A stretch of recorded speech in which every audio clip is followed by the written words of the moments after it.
Assalamualaikum warahmatullahi wabarakatuh. Perkenalkan, saya Esal Sadir Rubel. Saya akan mempresentasikan hasil studi kelayakan bisnis saya, yaitu Awi Resort yang akan dibangun di Pulau Pagang.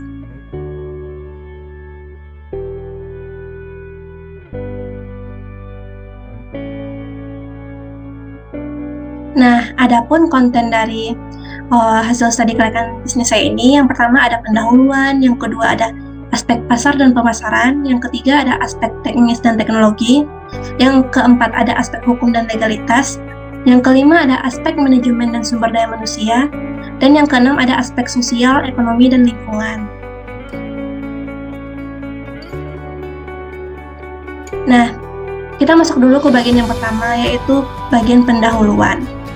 Kebutuhan akan akomodasi di Pulau Pagang yang memiliki potensi bisnis dan segudang keindahan alam melatar belakangi ide bisnis dari Awi Resort. Resort akan dirancang dengan konsep syariah friendly sebagai wujud dari mendukung program Kemenparekraf terkait pariwisata halal. Lalu kita ke bagian yang kedua, yaitu aspek pasar dan pemasaran. Pada aspek pasar dan pemasaran yang pertama, ada produk yang ditawarkan. Awi Resort sendiri menawarkan hunian berkualitas dengan fasilitas lengkap, dengan mini pantry dan shower tiap unitnya. Lalu ada juga makanan khas Nusantara serta spa disediakan pada Awi Resort. Lalu yang kedua, ada STP, yaitu kepanjangan dari Selecting, Targeting, Positioning. Untuk segmentasi dari Awi Resort sendiri ada demografis, geografis, dan psikografis.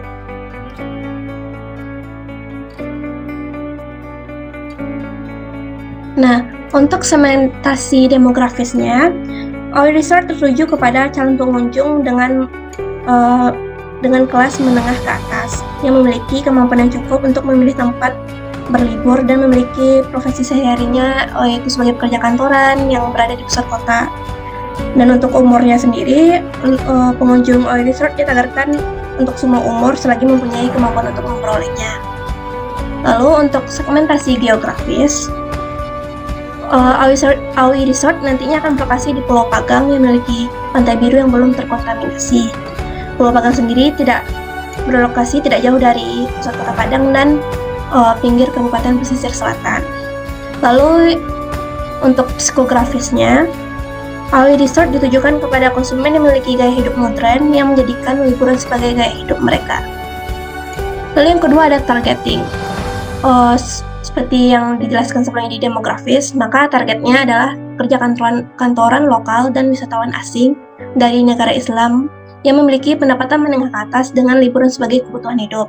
Lalu, Awi Resort memposisikan dirinya sebagai first ever syariah friendly resort in Sumatera Barat. Karena sampai saat ini memang belum ada resort yang berkonsep syariah friendly.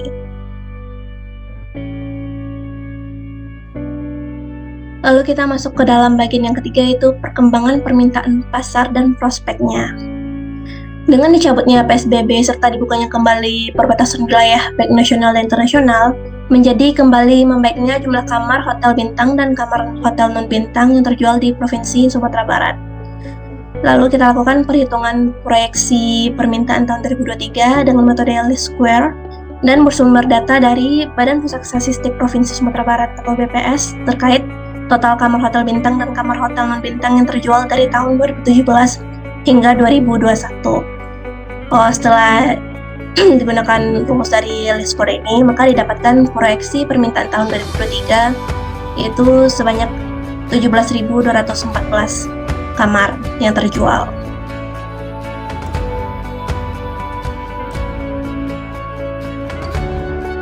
Lalu kita masuk ke bagian yang keempat, yaitu perkembangan penawaran pasar dan prospeknya. Berdasarkan data dari Badan Pusat Statistik Provinsi Sumatera Barat, total kamar hotel bintang dan kamar hotel non-bintang di Sumatera Barat pada tahun 2021 adalah sebanyak 13.549 unit kamar. Diperkirakan jumlah kamar tersebut akan meningkat 5% per tiap tahunnya dan diperkirakan tetap untuk tahun-tahun berikutnya. Maka dibuatlah tabel proyeksi penawaran untuk kamar hotel bintang dan kamar hotel non-bintang tersebut untuk tahun 2023, sehingga didapatkan proyeksi penawarannya untuk tahun 2023 itu sebanyak 14.938 unit kamar.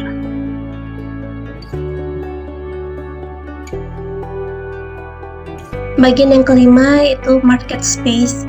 Adapun peluang pasar Aoi Resort proyeksi tahun 2023 yaitu penawaran industrinya sebesar 14.938 dengan permintaan yang sebesar 17.214, maka didapatkan market space-nya sebesar 2.276. Lalu untuk market share-nya dengan bersama pesaing lainnya seperti Parkside Nuansa Manager Resort, Langkisau Resort, Makaronis Mentawai Soft Resort, Alwita Resort, dan lainnya. Berdasarkan market share tersebut, Aoi Resort menetapkan rencana penjualan mereka sebesar 30% dari market space yang tersedia, yaitu berarti 30% dikali 2.276 hingga mendapatkan 683. Lalu untuk analisis pesaingnya, Aoi Resort menggunakan matriks profil kompetitif, yaitu adapun critical success factor-nya ada inovasi, iklan, kualitas produk, harga kompetitif, pangsa pasar, loyalitas konsumen, dan branding. Dari hasil matriks CPM ini antara Makaronis Mentawai Soft Resort dan Langkisau Resort sebagai pesaingnya, maka Aoi Resort mendapatkan poin tertinggi yaitu 3,36. Nah, selanjutnya ada analisis SWOT, yaitu strength, weakness, opportunity, and threats, seperti yang saya tampilkan berikut ini.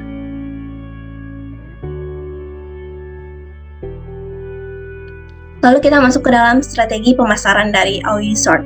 Yang pertama ada produk, yaitu produknya berupa room, restoran, dan spa. Lalu untuk price dari Aoi Resort ini sendiri pun beragam dari yang standar hingga premium. Untuk yang standar, Aoi Resort menawarkan room yang harganya di bawah dari kompetitor yang lain, sehingga mereka bisa bersaing dalam harga. Lalu untuk yang premium pun, Aoi Resort akan menawarkan harga lebih tinggi karena Aoi Resort menawarkan layanan yang jauh lebih bagus dari kompetitor lainnya untuk bagian yang room yang premium. Lalu untuk place-nya, Aoi Resort menggunakan platform online. Untuk promotionnya sendiri, Aoi Resort juga dengan advertising, public relation, personal selling, dan sales promotion. Lalu untuk prosesnya, proses kegiatan bisnisnya itu penyediaan layanan yang syariah friendly di tingkat premium. Dan physical evidence-nya wujud dari layanan Aoi Resort dan hasil fisik yang dihasilkan dari konsumsi layanan tersebut, seperti bagaimana experience dari para customer menginap di Aoi Resort. Lalu yang terakhir ada people, yaitu customer yang merupakan pelanggan dari Aoi Resort. Lalu ada employee yang dibalik kesuksesan dari Aoi Resort, orang-orang yang berjuang. Lalu yang terakhir ada supplier, yaitu sebagai pemasok untuk kegiatan dari Aoi Resort.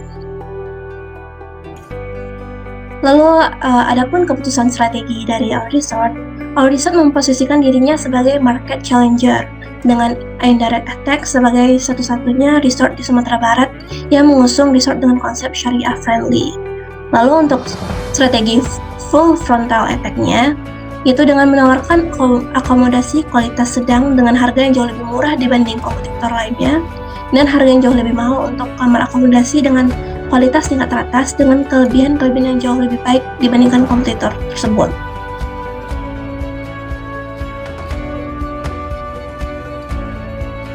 Nah, selanjutnya kita masuk ke dalam bagian yang ketiga, yaitu aspek teknis dan teknologi.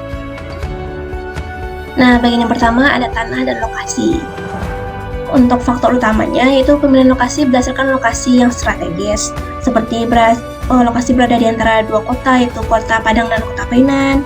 Lalu belum ada resort kompetitor dengan konsep syariah friendly pada lokasi tersebut. Dan lokasi merupakan pulau mitigasi sehingga jika terjadi bencana, evakuasi pun mudah untuk dilakukan. Lalu yang kedua ada faktor penunjang. Pulau Pagang memiliki potensi yang besar untuk menjadi pulau favorit di masa depan.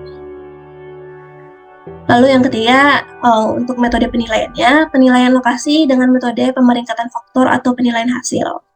Yaitu faktor yang dinilainya ada pasar, bahan baku, tenaga kerja, transportasi, listrik, dan lain-lain. Lalu nilai yang di lokasinya, yang pertama ada Pulau Pagang, yang kedua Pulau Pamutusan, dan yang ketiga ada Pulau Siranda. Untuk total akhirnya, Pulau Pagang mendapatkan nilai tertinggi yaitu 94.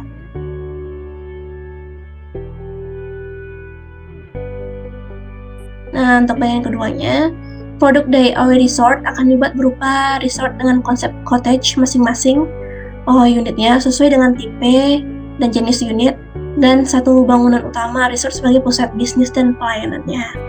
Nah, berikut ditampilkan logo dari AOE Resort yang berwarna biru laut yang menggambarkan dari lingkungan sekitar Pulau Pagang. Selanjutnya untuk bahan baku dan bahan pendukung. Untuk bahan baku sendiri akan digunakan pada restoran di AOE Resort yang dikelompokkan berdasarkan cara penanganan dan cara penyimpanannya. Terdiri dari perishable item, non-perishable item, dan dairy products. Untuk bahan pendukungnya akan digunakan pada spa AOE Resort yang membutuhkan beberapa bahan pendukung untuk operasionalnya, seperti lolor bubuk, masker, garam kristal, rempah mandi, minyak mustache, dan lain-lain. Nah, bagian yang keempat ada skala operasi. Operasional AOE Resort akan berjalan sepanjang tahunnya, dengan kapasitas maksimalnya adalah 68 orang pengunjung.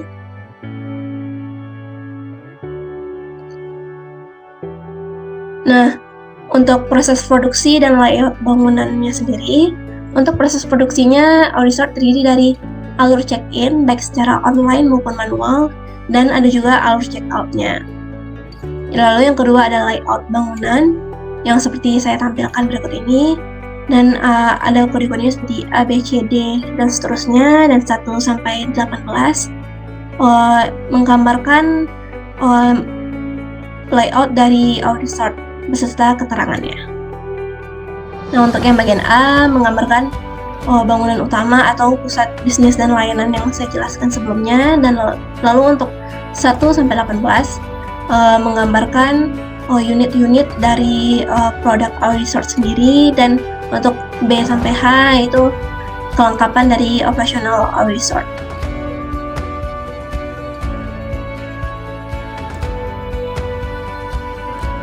Lalu kita masuk ke bagian selanjutnya, yaitu mesin-mesin, peralatan, dan teknologi yang dipakai.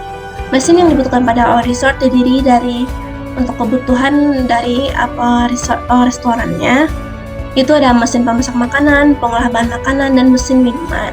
Untuk peralatannya digunakan untuk operasional spa seperti spa bed, tungku aromaterapi, dan lain-lain. Kalau untuk restorannya dibutuhkan peralatan seperti meja makan, glassware, dan untuk front office seperti meja resepsionis, sofa, dan kursi santai, dan lain-lainnya. Nah, selanjutnya untuk bagian teknologi, AOE Resort menggunakan PABX atau PBX yang kepanjangan dari Private Automatic Branch Exchange, yang merupakan perangkat penyambungan komunikasi telepon atau intercom. Untuk cara kerja sendiri pun saya tampilkan pada gambar berikut ini. Lalu yang kedua, AOE Resort juga memiliki website-nya sendiri untuk memberikan kemudahan bagi para calon pelanggan maupun sudah menjadi pelanggan, dan untuk menjangkau pasar yang lebih luas lagi. Website AOE Resort sendiri pun memiliki informasi yang lengkap terkait akomodasi.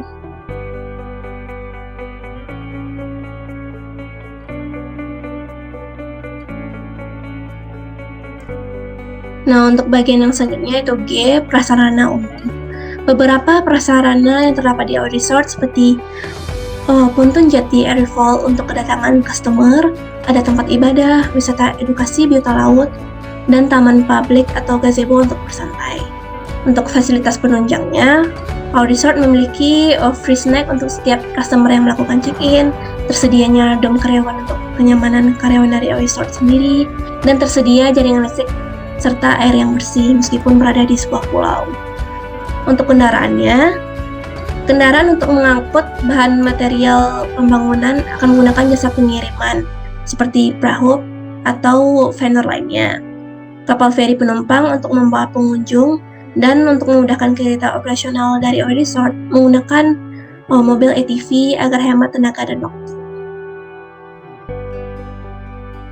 Nah, selanjutnya untuk pelaksanaan pembangunan dari OI Resort terdiri dalam periode 1, 2, 3, dan 4. Untuk periode 1, 2, dan 3 itu untuk pembangunannya, dan yang keempat itu tahun keempat itu the day mulai operasional dari OI Resort. Untuk kegiatannya sendiri pun terdapat 7 kegiatan. Yang pertama ada perencanaan usaha, kedua penyiapan usaha, persiapan pembangunan dan pembangunan, lalu open recruitment, penyediaan bahan baku dan penunjang, dan opening atau mulainya operasional. Semua kegiatan ini diharapkan sesuai dengan time schedule yang sudah disajikan pada tabel berikut ini.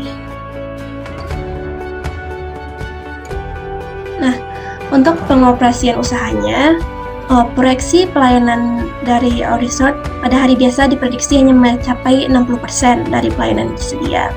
Lalu pada hari libur seperti hari raya maupun weekend diprediksi bisa mencapai 90 hingga 100%. Untuk proyeksi kebutuhan bahan baku resto akan mengikuti proyeksi pelayanan, akan tetapi dilebihkan 5-10% dari stok yang seharusnya, karena ada kemungkinan pelanggan resto datang dari pengunjung Pulau Pagang, akan tetapi tidak menginap di OI Resort. Untuk kebutuhan bahan penunjang spa OI Resort sendiri, ketersediaan bahan penunjang spa akan selalu pada jumlah 80 hingga 100%. Karena bahan penunjang spa sendiri barangnya tidak cepat basi dan bisa disimpan untuk waktu yang lama. Untuk kebutuhan listrik, OI Resort memanfaatkan sumber daya panas yang dihasilkan matahari dengan panel-panel surya yang tersebar di seluruh resort.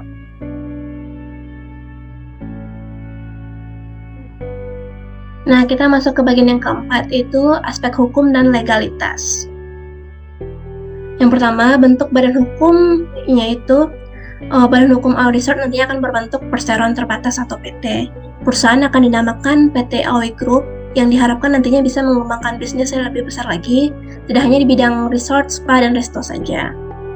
Lalu profil perusahaan dari PT OI Group, seperti yang saya jelaskan tadi, nama perusahaan adalah PT OI Group, memiliki visi dan misi menjadi grup hospitality yang multinasional dengan senantiasa memberikan pelayanan terbaik sebagai identitas perusahaan, mempertahankan attention to detail, dan selalu berdedikasi dengan melakukan sesuatu yang sesuai dengan apa yang dikatakan dan mengatakan sesuatu sesuai dengan apa yang akan dilakukan. Pendiri dan modal desatornya sendiri pun, yang pertama ada dari Apono Tawin sebesar 2 miliar, dari Om Fawad 1 miliar, dari Tong Tanayut 700 juta, dan Gulf Kanaut 500 juta. Selanjutnya ada legalitas perizinan perusahaan dan pembangunan.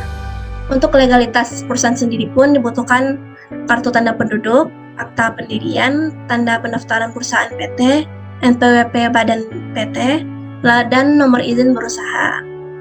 Untuk legalitas dari OI Resort dibutuhkan surat-surat izin seperti surat izin lokasi, izin mendirikan bangunan, izin gangguan, dan harus memiliki tanda daftar usaha pariwisata. Lalu karena memiliki restoran harus memiliki juga sertifikat layak hygiene, sanitasi rumah makan dan restoran. Karena mengusung konsep syariah friendly, maka harus memiliki sertifikat halalnya dan memiliki surat izin AMDAL.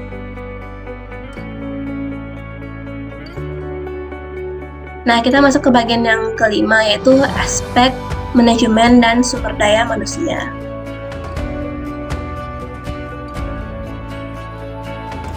Yang pertama ada perencanaan, yaitu perencanaan jumlah karyawan yang akan dibutuhkan oleh OI Resort. Nah, perencanaan dari OI Resort sendiri pun yang pertama akan dipimpin oleh seorang board of director. Lalu untuk kegiatan langsung di OI Resort-nya ada general manager, ada executive secretary.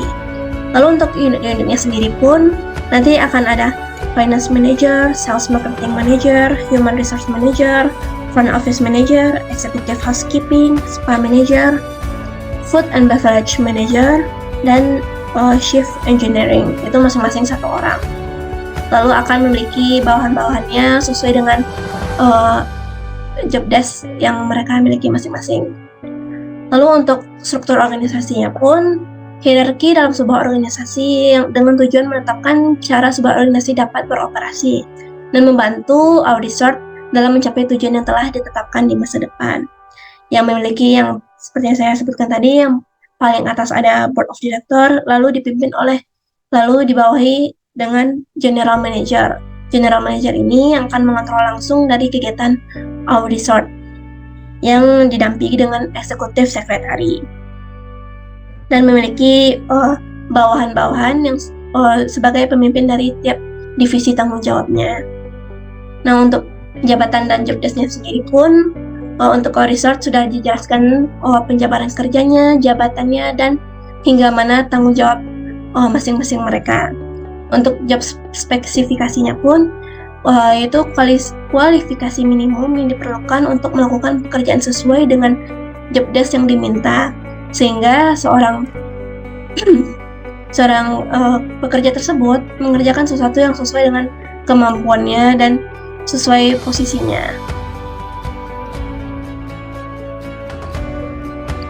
Lalu selanjutnya ada standar kompensasi.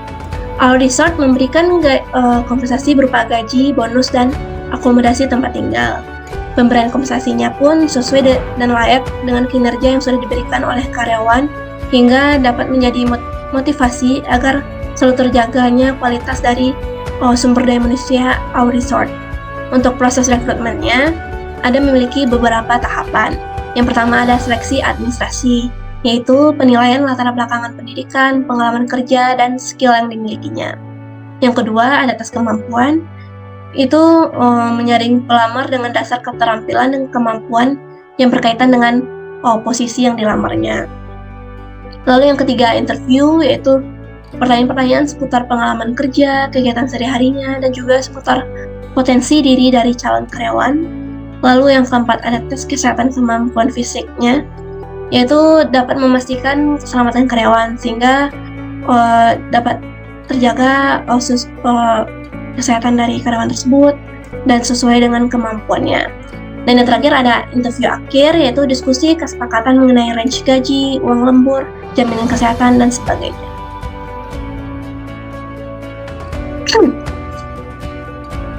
Lalu selanjutnya ada sistem penilaian dan evaluasi kerja.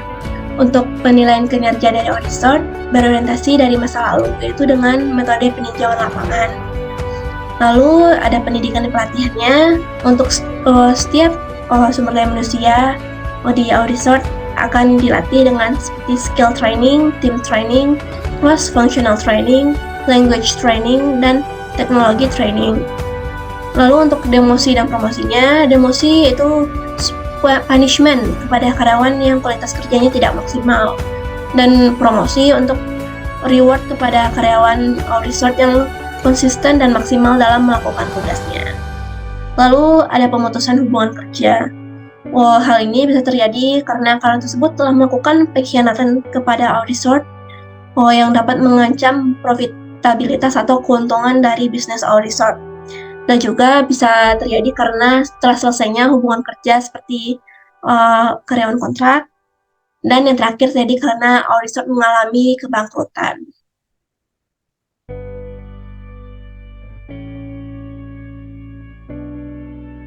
Nah, kita masuk ke bagian yang terakhir, yaitu aspek sosial, ekonomi, dan lingkungan. Nah, yang pertama ada aspek ekonomi, yaitu dengan banyaknya pulau-pulau kecil di sekitaran pesisir selatan menjadikan Pulau Panggang yaitu menjadi destinasi pariwisata yang menjanjikan. Lalu akan memiliki dampak baik positif maupun negatif dari pembangunan resort. Untuk positifnya, dapat mendukung program Kementerian Pariwisata, yaitu dengan program wisata halalnya karena resort menyajikan konsep syariah friendly. Yang kedua, akan terbukanya lapangan pekerjaan bagi warga sekitar Pulau Panggang dan penyediaan barang dan jasa, lalu penjualan langsung barang dan jasa karena kegiatan AW Resort. Untuk dampak negatifnya,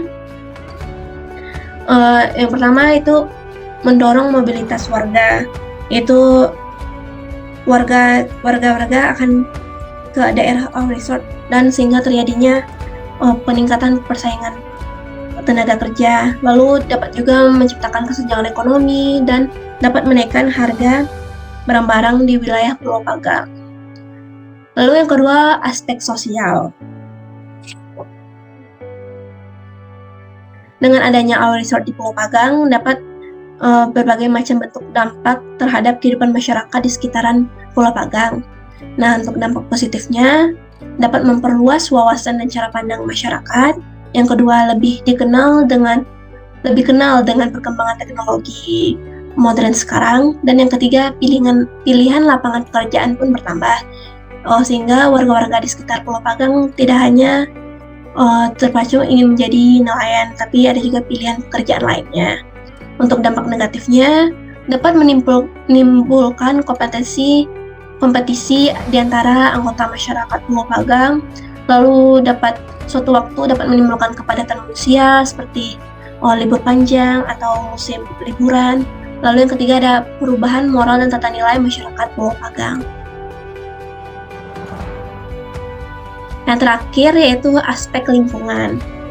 Yang pertama, pengaruhnya terhadap tanah dan kehutanan. Nah, karena akan membangun our resort, maka akan dilakukan pembabatan hutan untuk membuka lahan, sehingga dapat berpotensi untuk terjadinya banjir karena hilangnya pohon-pohon resapan air. Nah, untuk mengatasi hal tersebut, dilakukannya reboisasi untuk memperbaiki kembali resapan-resapan air yang sebelumnya sudah ada. Lalu selanjutnya dampak terhadap air, itu pencemaran terhadap air laut yang dapat mengancam kehidupan biota-biota laut dan sekitarnya. Dapat dilakukan pencegahan dengan pengolahan limbah dengan benar untuk menghindari pencemaran tersebut terjadi. Lalu yang ketiga, terhadap udara. Pembangunan our resort dikhawatirkan dapat membuat udara pulau yang asri di Pulau Pagang menjadi berdebu dan menimbulkan suara bising, dan suhu udara pun menjadi panas akibat dari kegiatan tersebut. Our resort dapat mengatasinya dengan pengelolaan end of pipe atau pengolahan limbah yang ramah lingkungan dan memasang filter udara sehingga dapat meminimalisir penggunaan emisi agar kualitas udara di Pulau Pagang pun terjaga. Nah, yang terakhir yaitu keempat terhadap manusia, yaitu adanya kemungkinan menimbulkan berbagai penyakit. Untuk mensiasati hal tersebut terjadi, maka dilakukan program medical check-up berkala tiap tahunnya. Lalu selain itu, dapat juga menimbulkan berubahnya budaya dan perilaku masyarakat sekitar lokasi, karena akibatnya perubahan struktur penduduk dan rusaknya adat istiadat setempat. Untuk mengatasinya, dapat dilakukan perkenalan lintas budaya dan dijadikan kegiatan rutin agar nilai-nilai keaslian dari Pulau Pagang senantiasa terjaga dan tidak pudar oleh modernisasi.